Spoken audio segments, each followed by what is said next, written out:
When we start to look at mastering our own body language for building trust and that human connection, the power of body language is absolutely indispensable, particularly when we have roles such as sales leaders, executives, business professionals. The importance of nonverbal communication cannot be overstated. It's extensively studied and documented.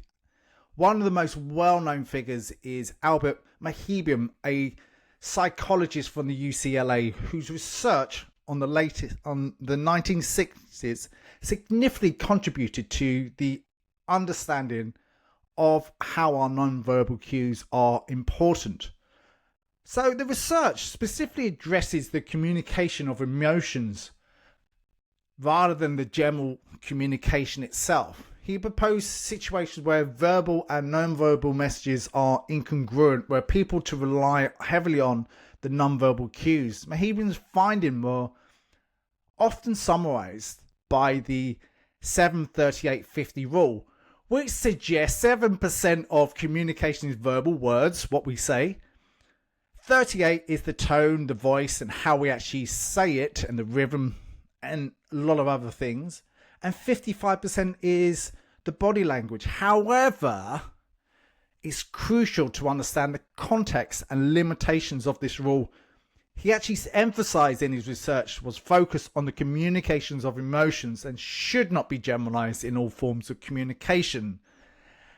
So as a general rule, just use it as a guide. It can fluctuate between that.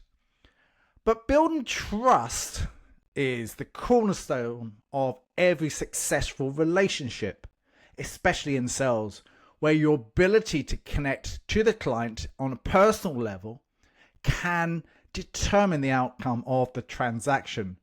Mastering nonverbal cues is essential for building trust. So here are some of the key strategies that you can think about. First one is open posture. Keeping an open posture is fundamental.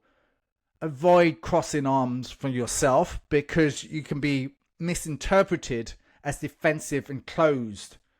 Instead, adopt the stance where your arms are relaxed and to your sides and open and visible. The openness suggests transparency and the willingness to engage in making more others like you and trust you.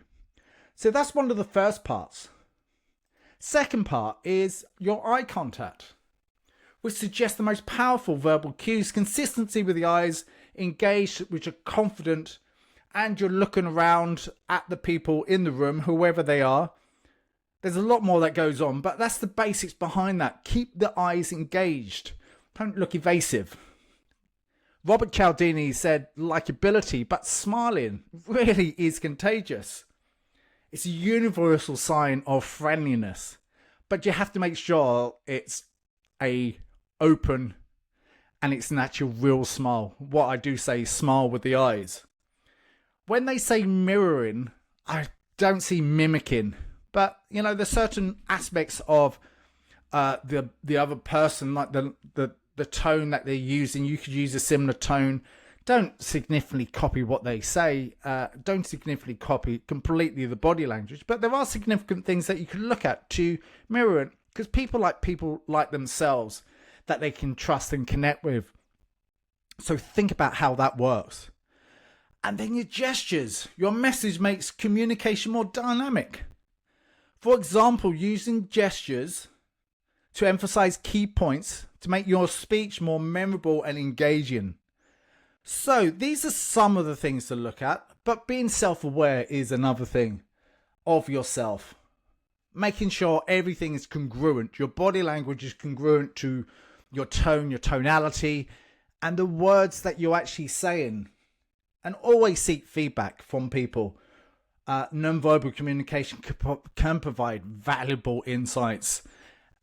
That's really cool. And observation of successful salespeople, successful people, and how they do things. Barack Obama's a perfect example of this. To really look. Key thing for all of this, your non-verbal communication, is practice. It's like a muscle. More practice you get, the better that you get with your non-verbal communication. So these are some of the things. So mastering the art of communication, I don't think it's being taught enough. So for example, in a lot of the training that I do now does include a bigger emphasis on nonverbal communication within the sales process and within presenting yourself better. I think it's essential for whatever we do in our personal and professional lives. My name's Jason Cooper. I hope this was of value. Just a top highlight of how nonverbal communication can actually affect what you do.